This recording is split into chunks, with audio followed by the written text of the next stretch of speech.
होगा, सुना है? आगे से पीछे तक बोलिए। अकबर बादशाह के वजीर का नाम था बीरबल। क्या नाम था? शेख तजम्मुल साहब, अकबर बादशाह के वजीर का नाम क्या था? बीरबल। बीरबल क्या था? बीरबल बहुत बड़ा विद्वान था। कुछ भेदभाव करने वालों ने अकबर बादशाह से शिकायत की कि आप हम में से किसी को अपना वजीर, हम में से किसी को अपना होम मिनिस्टर बना लीजिए। अकबर बादशाह ने उन तमाम भेदभाव करने वालों का एग्जाम लिया।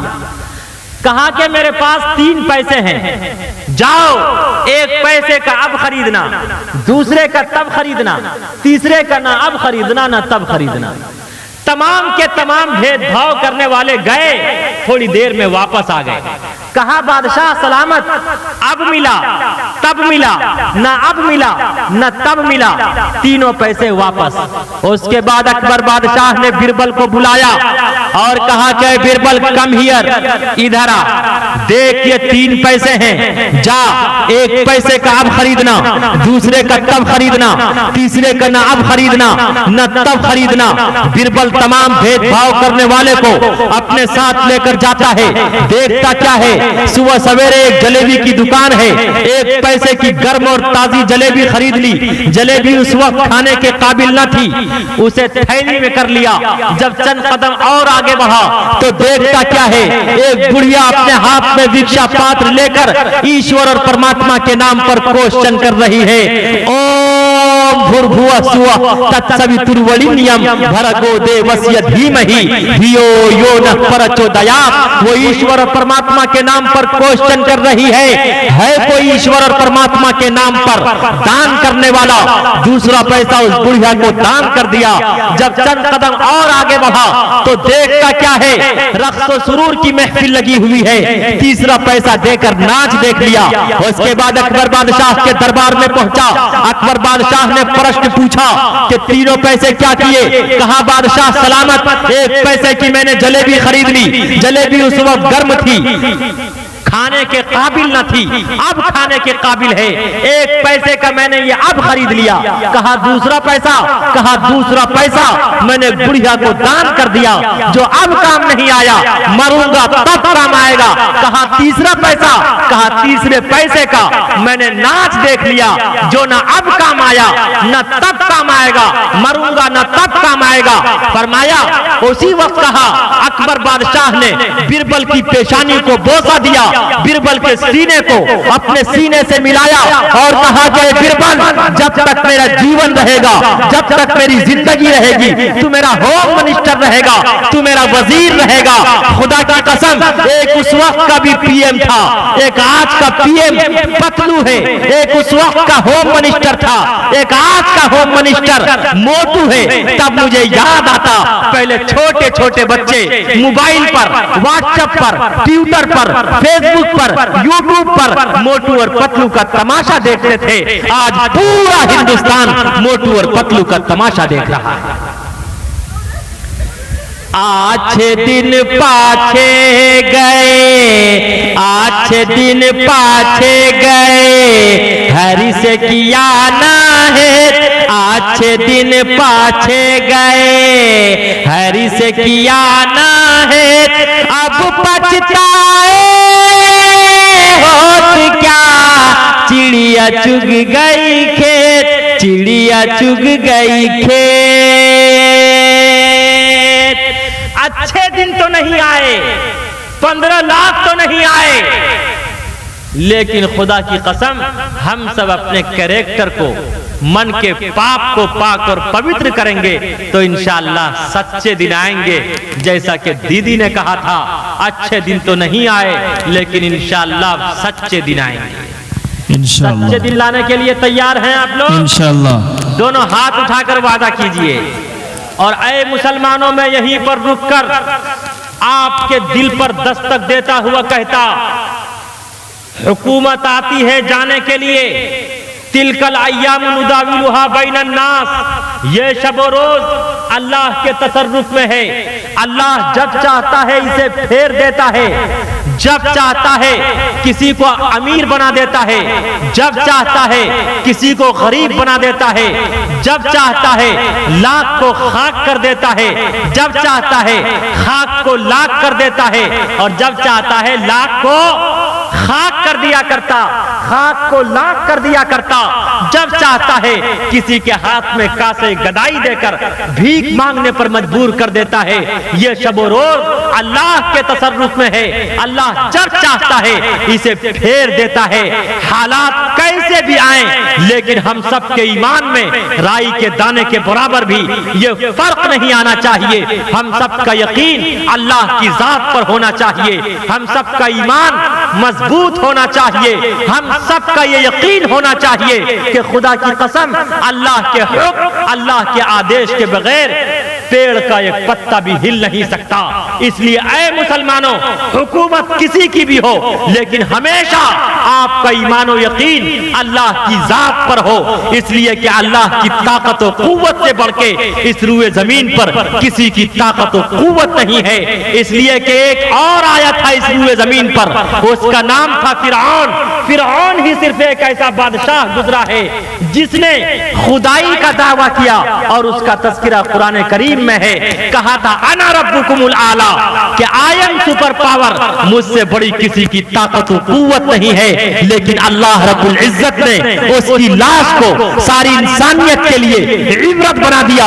ना जमीन ने उसकी लाश को कबूल किया, ना आसमान ने कबूल किया, ना आग ने कबूल किया, ना हवाओं ने कबूल किया, ना फिजाओं ने कबूल किया। आज भी उसकी लाश सारी इंसानियत के लिए इबरत है। और आपने नमरूद का नाम सुना होगा, नमरूद का नाम सुना है। नमरूद ने बहुत अमरूद खाया था।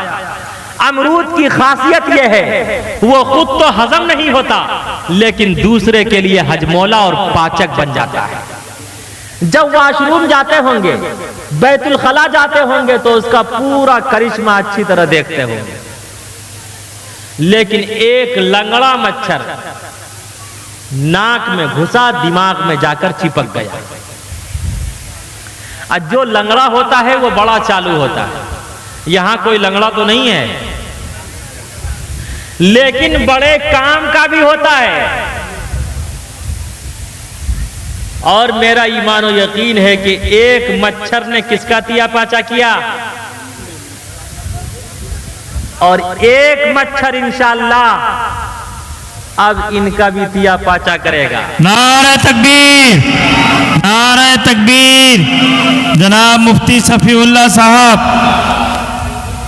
मीम से मध्य प्रदेश, छा से छत्तीसगढ़, रा से राजस्थान। मच्छर हुआ ना जी। राजस्थान ने शुरू कर दिया है। अरे अपना करिश्मा शुरू कर दिया। आप तो इशारे में समझने वाले हैं यार जी। God small grand slow but sure. हमारे पुरखों ने बताया है काम ऐसा किया जाए कि सांप भी मर जाए और लाठी भी, इसलिए कि अल्लाह की लाठी में आवाज नहीं होती है या नहीं। इसलिए बहुत ध्यान पूर्वक से सुनने की जरूरत है। एक लंगड़ा मच्छर नाक में घुसा, दिमाग में जाकर। एक कारियनवर साहब आगे बैठाइए उनको, देखिए वहां बैठ के सो रहे। यहां आइए आप।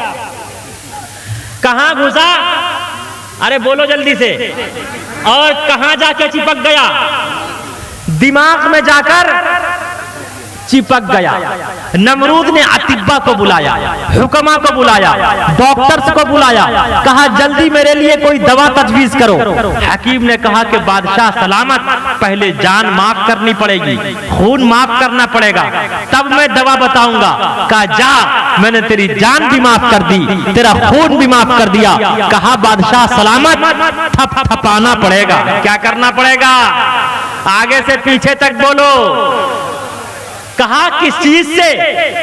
कहा चप्पल से। किस चीज से? उस वक्त प्लास्टिक और रबड़ की चप्पल नहीं चलती थी। किस चीज की चलती थी? लकड़ी की। उसे क्या कहते हैं आप लोग? खड़ाऊ। कहा इससे थपथपाना पड़ेगा। उसने भी सोचा कि गोल्डन चांस मिला है। कौन सा चांस? उसने भी सोचा कि यार पूरी जिंदगी थपथपाया है, कभी एनआरसी के नाम पर थपथपाया है, कभी ट्रिपल तलाक के नाम पर थपथपाया है, कभी जीएसटी के नाम पर थपथपाया है, कभी पेट्रोल के नाम पर थपथपाया है, कभी सरसों के तेल के नाम पर थपथपाया है, और कभी किसानों को थपथपाया है, अब हिजाब के नाम पर थपथपाना चाहता है। उसने भी सोचा कि आज गोल्डन चांस मिला है। अब जब खड़ाव से थपथपाना शुरू किया तो वो खड़ाव बोलता, खड़ा खड़ा खड़ा खड़ा, इतना थपथपाया कि खुदा की कसम उसने तड़प तड़प कर दम तोड़ दिया। एक मच्छर ने उनका तिया पाचा किया, एक मच्छर ने इनका तिया पाचा शुरू कर दिया।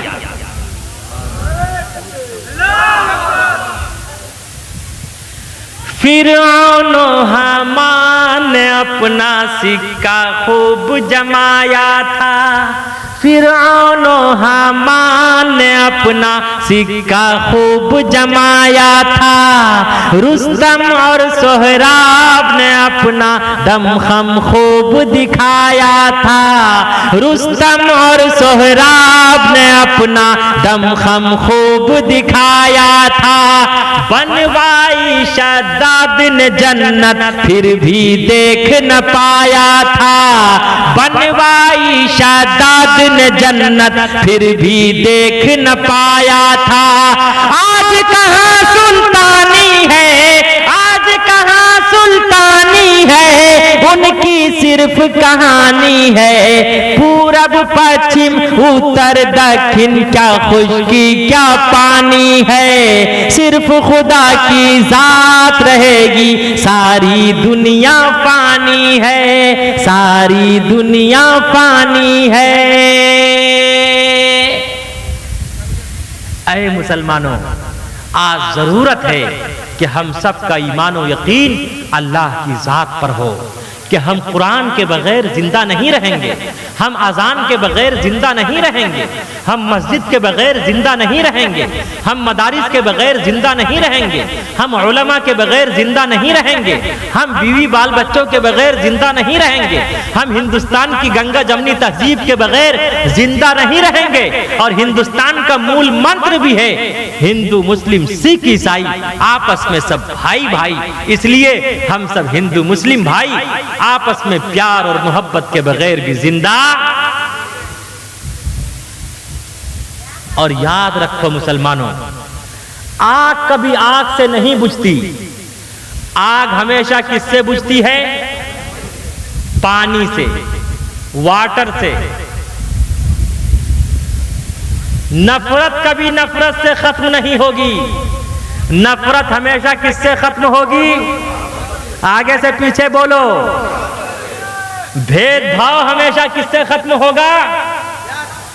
प्रेम से, प्यार से। जिस तरह आग कभी आग से खत्म नहीं होगी, पानी कभी पानी से खत्म नहीं होगा। आग हमेशा पानी से बुझेगा, नफरत हमेशा मोहब्बत से खत्म होगी, भेदभाव हमेशा मोहब्बत और प्रेम से खत्म होगा। आज ये वादा करें इंशाअल्लाह हम हिंदुस्तान की गंगा जमनी तहजीब को अपने प्रेम से, एक दूसरे के सम्मान से इंशाअल्लाह बचाएंगे इंशाअल्लाह। दोनों हाथ उठाकर वादा कीजिए, अल्लाह आप सबके जज्बे को, आप सबकी मोहब्बत को कबूल फरमावे। लेकिन हम सबके ईमान में कभी कोई तजल्जुल नहीं आना चाहिए, हम सबके कुरान पर कोई तजल्जुल नहीं आना चाहिए। हमारा ईमान अल्लाह की जात पर है और हम सब काली कमली वाले मुस्तफ़ा मुहम्मदुर रसूलुल्लाह सल्लल्लाहु अलैहि वसल्लम के आइडियल को अपनाने वाले हैं।